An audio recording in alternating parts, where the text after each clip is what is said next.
All right, so now let's get to Major League Baseball, where the story of the day is the Philadelphia Phillies firing their manager, Rob Thomson. Don Mattingly, regardless of the reports with Alex Cora, Don Mattingly is the manager the rest of the season, the interim manager.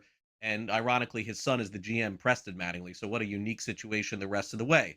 But from a betting perspective, Kyle, generally speaking, a lot of folks believe, and I do believe too, in all sports, college football, pro football, even in baseball, that usually when the coach gets fired or the manager gets fired, the players sort of rally briefly around that and say, hey, let's prove that it wasn't us, it was him.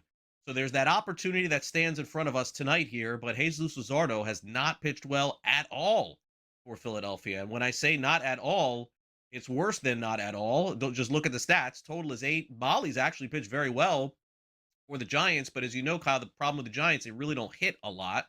So probably a close, low-scoring game would be my prediction tonight. I don't know. How do you feel about this one? Yeah, I think you're on the right path there. Close, low scoring, which usually leans me toward the better offense playing at home. Like, there's a lot to like there. You mentioned kind of I work a lot in spreadsheets. Putting a manager getting fired into a spreadsheet isn't the cleanest thing, so I can't really describe it. But I think you're on the right path here, and that a team like that's going to move. It helps that the schedule kind of lightens up over the next 2 weeks. I know they've been a mess realistically for the last 2 to 3 weeks. I think they get right here. Am I willing to lay 168 on a team that's won once in 2 weeks? I'm not. I'm going to stay away from this game, but if I had to play it, it would be the Phillies. All right, a couple more. Mariners, Twins. Twins are going the other way. As expected, Mariners playing much better. They're slight favorites tonight, only slight because Joe Ryan's pretty good for Minnesota. Any opinion on this one? Yeah, I don't know, Craig. You've been in the baseball game longer than I have. How often do you see two starting pitchers with two first names? You've got Logan Gilbert and Joe Ryan. I think they're both better than their numbers say right now, and their numbers say they're pretty good. You're looking at a 360 BABIP for Gilbert.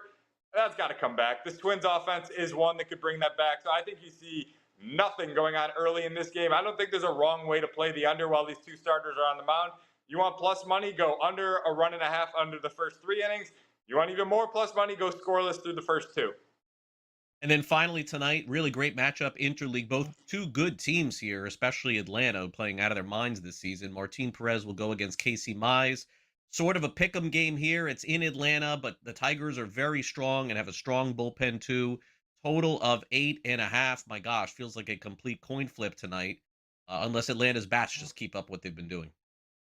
It does, and I like the road team here. You're getting plus money to take them. Casey Mize is kind of a pitcher I believe in. His xERA is under 3.5 this year. He does have some put away stuff, and you mentioned the bullpen and everything in Detroit there. There is a lot to like, to think that they can put this away on the road. I'll take it money line. I'm not getting creative with the spread and getting in the weeds with any props. Give me the Tigers money line tonight. All right, great stuff, Kyle. As always, have a great rest of your week, and we'll see you next week. Thanks again. Sounds good. Peter Appel up next.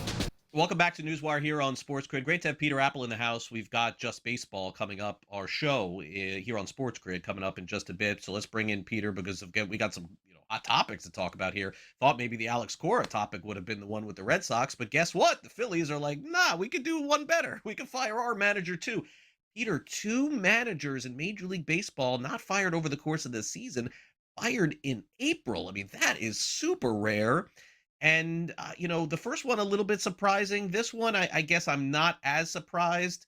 I got to say, as a manager, you're going to get fired, Peter. I mean, that's obvious. But for Rob Thomson, man, I mean, he took over for Girardi. I thought he did a really good job, but things just went so far south this season. So let's start there. What happened? Well, they went 9-19. And I do think that it's a little unfair to Rob Thomson because when he got brought on in 2022, right, he went on that run with the Phillies. And then in 2023, he wins 90 games. 2024, he wins 95 games. 2025, he wins 96 games. And then he gets off to a bad start, a really bad stretch playing the Cubs, the Braves, the Cubs, and then the Braves again. 2 of the, 5 best teams in Major League Baseball. And now we fire him? And we go to Don Mattingly, who has not had a ton of success in a managerial role. That's why he wasn't currently a manager until he is now. And it's also very interesting that they did offer the job, or reportedly offered the job, to Alex Cora, and he said no. At the end of the day, this bad start is more on the Phillies. I was listening to your last segment when you guys were kind of talking about the Phillies offense being better than the Giants, I'm not so sure with this current unit right now, right? They got Felix Reyes hitting in the 4-hole. This offense just hasn't gotten going at all. And I can't blame Rob Thomson. If you are going to blame Rob Thomson, then you should give him his flowers for 3 straight 90-win seasons and the last 2 over 95 wins. So I just thought this was an overreaction, really. Yeah, and when you look at it, this one to me, I don't know how you feel about it, Peter. I'm glad I have you here. So I'm making the claim that the Red Sox, by the way, with Breslow, could hit I mean, I hate to say it, the sort of reset button if things don't go well, and Breslow will just say, "Oh, my bad. Let me get my young guys going. I got my young manager here who knows these guys." Dombrowski, as well as I do, ain't gonna do that. I mean, this guy has won in Montreal and won with the Marlins and won with the Tigers and won with the Red Sox and winning with the Phillies. Like, there's no reset button here, and so I could honestly see them pushing even harder, Peter, where I'm not so sure about Boston and their situation. A little different for me. Yeah, I think these two situations are different, like you say. With the Phillies, it does feel like this is the end of their window, right? You got Bryce Harper, you got Kyle Schwarber, you got Trey Turner, all on the wrong side of 30. And then you have Zach Wheeler coming back from injury. Christopher Sanchez pitching at the peak of his powers with Jesus Luzardo there as well. And, whatever you can get from Aaron Nola. And the Phillies do have some young players, but the core, the crux of this team, what has made the Phillies so good in recent years, has been the guys who are aging. So it just feels like Dombrowski is saying to himself, I cannot waste a game. If I don't feel like Rob Thomson is the answer for the rest of the season, might as well cut bait now and of course, promote Don Mattingly. Cora and Breslow, it is a young team, and it has felt like Cora and Breslow just never really got along. So if Breslow really wants the team that he created on the field exactly like he wants it, and Cora continues to fight him on that, that's a different situation than a Phillies team that feels like they need to win now, while Breslow wants his young players to thrive, and maybe he doesn't think Cora is the best guy to get it all out of them. I disagree with Breslow, but it's not my job. Right, of course. Listen, we'll see. I mean, Dombrowski has been around for 40 years being a president. He is not in this I mean, maybe over for him, by the way, after this year, but he is not in it for this year to lose. Okay, so Cleveland makes the big move by calling up Travis Bazzana, the first pick in the 2024 draft. Cleveland strategically waits a little bit here. Okay, we get it. We understand it. What will he bring to the Guardians here when they get ready to face off tonight?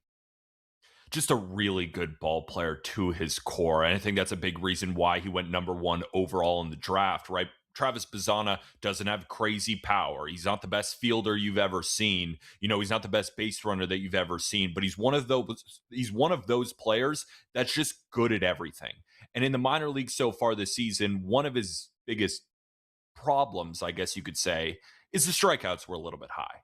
But early on in the minor league season, he's cut that strikeout rate. He's starting to pull more fly balls in the air, and he's really developing into a really well-rounded all-around player. And what does Cleveland love? This type of profile. So I think he's going to fit in really, really nicely and just be one of those grinders, an annoying at bat, a good base runner, a good fielder with a little bit of pop. I think he's going to be really solid. All right, let's get to some games here, Peter, while we can. So the Astros, I believe, are going with a sort of opener tonight, starting Tang against the Baltimore Orioles. They've got Shane Baz starting. And if Tang hadn't pitched in Palm Beach this spring, I probably would have no clue who this guy is. But because I saw some spring games and I was around, I had a chance at least to see what he was doing. Baz, to me, is the better pitcher here. I'm pretty bearish on Houston at this point, and that's another situation I think that we got to keep an eye on as the season goes on. But listen, anything can happen in one game. So, any opinion on this game tonight? No real opinion. If I had to lean one way, I'd actually probably look towards the under, and I think it's a nice little contrarian play here because who's baseball's best over team? The Houston Astros. And the Orioles, I think, have gone 3 straight games to the over as well. And then you have Shane Baz, who is due for a lot of positive regression. He's gotten off to a pretty unlucky start. And the Astros offense is, of course, really good, but you got Baz at home. I think he could limit damage. And then the Astros are probably going to go with more of a quasi bullpen game, get Tang going for 3 innings and then mix and match with their pitchers. And I always feel like that style is undervalued in the market. You see a bullpen game and you say, oh, they're going to crush them. And I'm not here to say that the Astros bullpen is very good, but the Orioles offense doesn't really scare me either. I know Basayo is heating up as well, but at 9, I think it's a little bit too high. My model makes it 8.5. I would lean towards the under. Yeah, nothing from Pete Alonso just yet. Maybe that will start this week. Okay, so the return of World Series hero and postseason hero Trey Savage tonight for the Toronto Blue Jays, but let's call it what it is. I mean, there's no chance this organization lets him throw more than 80, 90 pitches in 4 or 5 innings, so it's really not his game tonight, which is why I think the line is what it is. It's about a pick'em game. Total 7.5. Payton Tolle starts for Boston, and wouldn't you know, the Red Sox are on this little mini winning streak. Do you think that that continues tonight? I like Trey Savage a lot, and if we were to compare him against Peyton Tolle, I like them both. I also again lean towards the under in this one. I think both starting pitchers right now, because you aren't really sure about Trey Savage since he's coming back from injury. Peyton Tolle hasn't proven a lot, but both of these two guys, when they are on, are electric, and neither offense really scares me either. I see a low total at 7.5. I think it should be lower. Again, my model makes it 7, so a slight lean to the under. All right, finally, when was the last time you saw Jacob deGrom pitch in a Major League Baseball game? And he is a dog tonight. That's a little crazy. Probably not much of one. Plus 102 here. Probably going to be minus 105 by the time it starts. But that's the situation because the Yankees pitcher, Cam Schlittler, has been incredible. And they're coming off a night where Judge and Rice homered. So more or less a pick'em game tonight. I saw the Rangers stadium last night absolutely jacked and packed for that game against the Yankees. Absolutely. And the only reason Jacob deGrom is at home is because the Yankees have proven they're the best team in the American League right now. And Cam Schlittler is second in Cy Young odds behind Tarek Skubal. That's how good he's been. So this is the only time you can make Jacob deGrom a dog, and deservedly so. I make it minus 126 plus 126. So you got about 6 cents of value currently at minus 120 on the Yankees. Not enough to warrant a play, but certainly I would lean towards the Yankees side. All right, Peter, great stuff as always. We'll catch Just Baseball coming up a little bit later today here on Sports Grid, and I know we'll talk again soon. Enjoy the rest of your week. Absolutely. Thank you.